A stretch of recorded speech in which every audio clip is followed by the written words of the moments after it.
Saya dan 3 asisten dari ibu saya. Jadi sebentar saya potong. Iqbal ini adalah anaknya Putri Maya Rumanti, asistennya.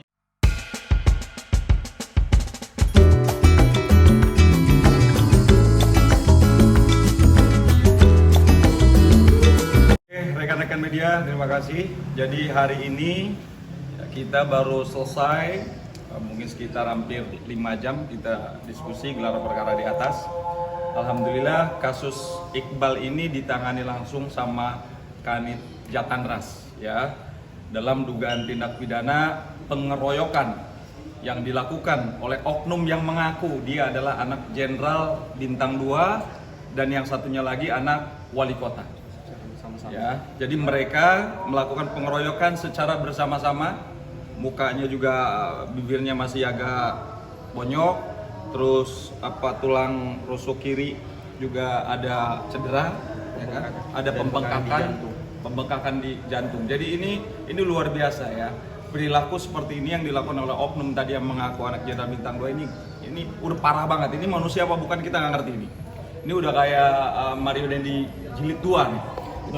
Jadi kita memang serius banget untuk tanganin kasus ini, dan sekarang pun sudah viral, sudah di mana-mana. Jadi kita minta kepada Kapolres Jakarta Selatan untuk langsung menindak tegas, menangkap, tahan orang itu, biar mereka tahu bahwa ini adalah negara hukum. Negara hukum siapapun sama, mau tukang beca kek, mau anak jenderal kek, mau anak presiden, sama kedudukannya di mata hukum. Bang, kronologisnya boleh ceritain Iqbal gimana awalnya pertama? Ya izin. Jadi ceritanya dari awal kami bersama bunda saya dan timnya sedang ada acara di SCBD, lebih tepatnya di tempat Pak Hotman di The Edge. Setelah itu sekitar jam 2 malam bunda saya pulang duluan, dan akhirnya di situ karena emang bunda saya lagi sedang menyambut tamu di sana, lalu kami disuruh untuk menunggu agar menyelesaikan pembayaran bill, karena di situ isinya saya, supir saya, dan 3 asisten dari ibu saya. Jadi sebentar saya potong. Iqbal ini adalah anaknya Putri Maya Rumanti, asistennya Hotman Paris. Beliau yang pegang 911 dan Kopi Joni. Lanjut.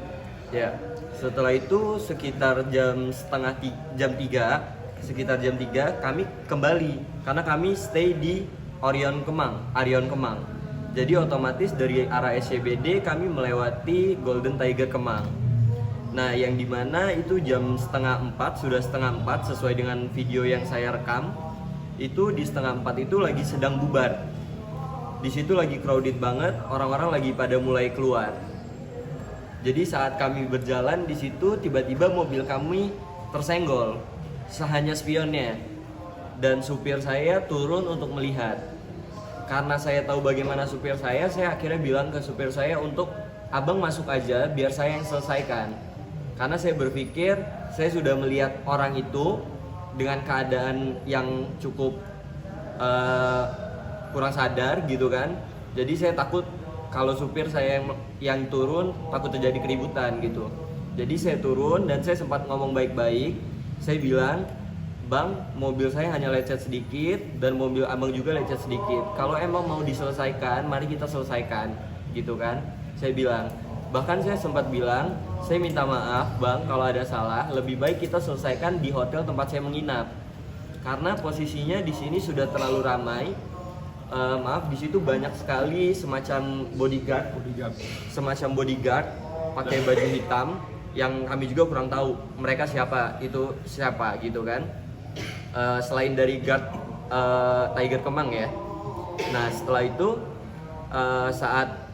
itu setelah saya ngomong seperti itu, dia masuk ke dalam mobilnya dan dia memundurkan mobilnya, dan saat dia munduri mobilnya justru dia menabrak lagi mobil yang ada di belakang dia. Setelah itu dia turun lagi dan dia langsung menghampiri pintu supir saya. Dia langsung buka pintu supir saya dan dia tarik supir saya keluar dan dia tinju supir saya. Langsung dieksekusi di situ beberapa kali hantaman lah di situ. Nah, setelah itu supir saya sempat lari dan saya berpikir untuk memindahkan mobil dulu karena itu macet parah sekali gitu kan. Tapi ternyata saat saya baru mau masuk dalam mobil, supir saya udah kena tendang, udah parah banget. Dan di situ ada salah satu guard yang terlihat jelas banget di video dia tidak memisahkan. Itu yang kami juga cukup sayangkan. Setelah itu saya langsung kejar supir saya dan saya katakan kepada supir saya, "Bang, abang pergi dari sini," kata saya.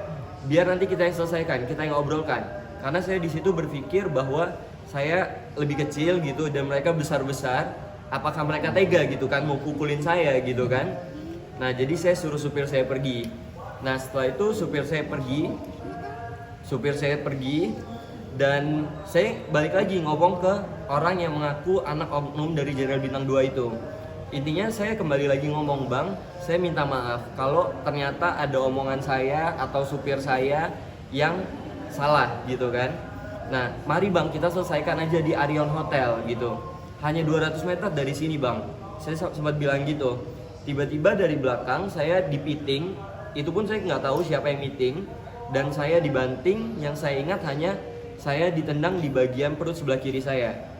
Setelah itu saya tersungkur dan saya nggak tahu berapa kali dan berapa banyak berapa orang yang di situ ikut menendang, memukul, dan di situ saya sempat udah pingsan. Jadi setelah itu dia udah semua hilang barang-barangnya. Dompet, isinya juga ada uang hampir 15 juta, handphone.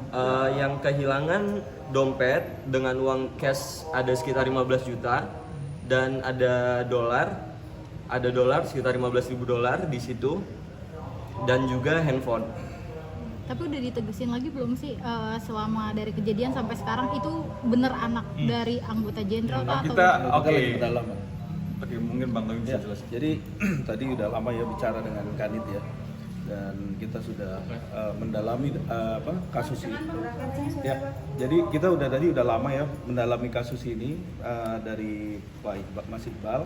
Jadi intinya kemarin tuh dari kejadian awal sampai terjadinya Iqbal dikeroyok itu mungkin ada beberapa faktor lah. Faktornya yang pertama adalah mungkin dari pihak yang mengaku anak jenderal dan anak wali kota itu menjadi pemicu pertama. Nah, pemicu ini kita dalamin juga. Apakah dia dalam minuman keras atau obat-obat? Itu kan juga bisa dikatakan seperti itu. Tapi nanti biar polisi lah yang mendalami. Kita tadi melihat bahwa kenapa?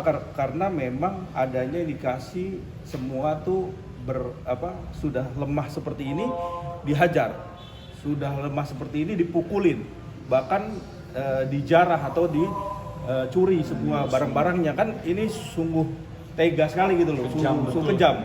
Nah, ini yang kita dalami, makanya mungkin dari Polres Jakarta Selatan ini bisa melihat nih apakah ini ada unsur obat-obatan ataukah minuman keras di dalam situ. Nanti bisa melihat dari situ karena kejam sekali ya dari situ ya. Ini mungkin tambahan kalau tidak diselamatkan sama dua asisten ibundanya yang ada di dalam mobil, kemudian dibantu sama tukang kopi Starling yang ada di situ. langsung diangkat ke mobil, langsung dibawa kabur, langsung dibawa ke hotel itu. Kalau enggak mungkin habis di situ. Karena patut diduga pelaku ini yang mengaku anak jenderal tadi itu dalam keadaan tidak sadar. Ya kan, dia lagi dalam pengaruh alkohol atau mungkin bisa aja narkoba. Makanya kita minta kepada penyidik untuk diusut tuntas, ya kan. Jangan sampai hanya dikenakan pasal pengeroyokannya aja 170, tapi juga mungkin dia bisa dikenakan pasal-pasal yang lain seperti dia melakukan pengancaman dan pemerasan karena uang juga hilang. Kemudian juga dia melakukan pelanggaran yang berkaitan dengan narkotika, itu biar diusut tuntas lah.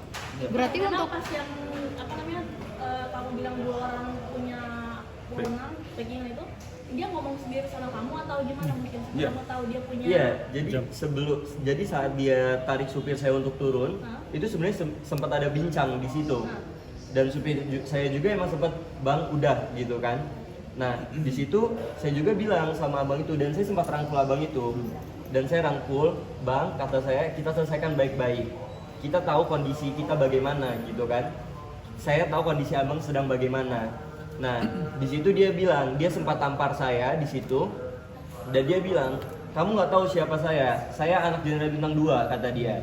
Dan ada satu temannya di belakang dan dia juga bilang seperti itu, dia bilang saya anak wali kota kata dia, jadi kalian jangan macam-macam seperti itu. Sempat ada perlawanan pada saat itu? Saya nggak bisa ngelawan sama sekali karena jujur saya menyingkirkan supir saya itu dengan tujuan supaya nggak ada keributan. Karena menurut saya, apakah mereka badan sebesar itu mau menghajar saya gitu kan? Itu yang mengapa saya turun gitu. Udah ada namanya belum Mbak Iba?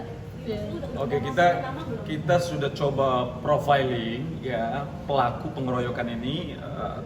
Triggernya kan dari mereka berdua nih, yang aku anak jenderal sama yang aku anak wali kota. Walaupun di sekitarnya banyak, mungkin ada almost around 20 orang lah ya, 20 orang badan gede-gede gitu loh. Jadi kita sudah coba lakukan profiling. Menurut informasi sementara ya pelaku bernama Rizky, ya patut diduga bernama Rizky Adiputra. Ya profesinya itu dia staf ahli DPR RI. Gitu. Karena kejadian juga dia menggunakan mobil R3, jadi kami berpikir bahwa kalau anak jenderal tuh rasanya anak wali kota nggak mungkin dia menggunakan R3. Kalau kata Bang Uya Kuya dari Malang, masih bagusan kerenan mobil lu.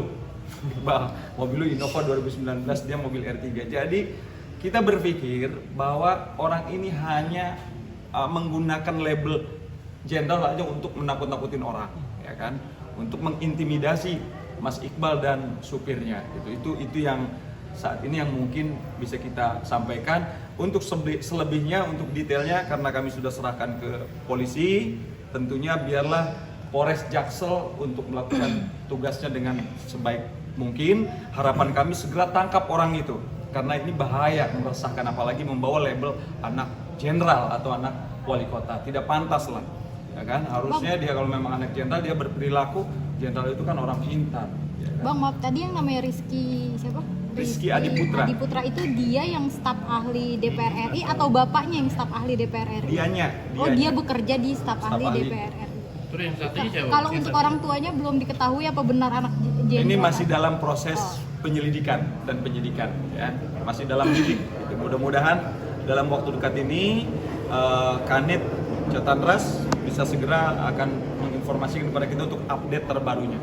Karena kami minta jangan sampai orang ini berkeliaran. Tangkap orang ini dan tahan. Biar dia berpikir, biar dia bisa merenung bahwa ini adalah negara hukum. Siapapun di negara ini yang melakukan perbuatan seperti itu, apalagi jelas kejam banget, keji banget, pengeroyokan terhadap Mas Iqbal yang notabene badannya kecil begini, kalau nggak dibawa sama asistennya bundanya, udah mungkin kita nggak tahu apa yang terjadi. Kapan Mbak? Hari Jumat. Hari Jumat sekitar pukul 3 Pagi. 3.40-an lah, 3.30, 3.40. Jumat ini Kemarin. Jumat kemarin. Pas kamu bangun udah di rumah sakit atau masih di jalan? Iya, dalam keadaan pingsan. Pas Terus saya dibawa. bangun itu dalam keadaan pingsan, saya diinfus di hotel. Di Iya, hotel. di hotel. Itu yang bawa siapa mungkin? Asisten bunda Oh, saya yang ada di belakang mobil. itu ya? Iya. Kan di dalam mobil itu ada 4 orang. Itu kan ada berapa orang itu cuma satu nama satu itu. Ada yang lagi nggak nama yang dia ketahui? Untuk saat ini kita masih dalam lidik dulu, kita khawatir ada amis ya. Jadi mungkin nanti biar kepolisian yang akan melakukan langkah selanjutnya. Itu yang nyebut namanya Rizky dari polisi atau dari mungkin dugaan? Nggak, kebetulan kan Golden Tiger Club ini kan termasuk salah satu ownernya, mungkin rekan-rekan media tahu lah, ini kan dari Holy Wings kan. Jadi kita artinya ini sebetulnya keluarga gitu loh ya, dengan tempat hiburan ini gitu loh. Iya, Makanya nama Rizky itu dari pihaknya Iqbal, dari polisi yang ngasih tahu. nggak dari pihak Golden Tiger. Golden Tiger. Karena dia sering sebagai pengunjung, dia sering datang ke situ. Udah, Oke. Bang? Oke. Siap.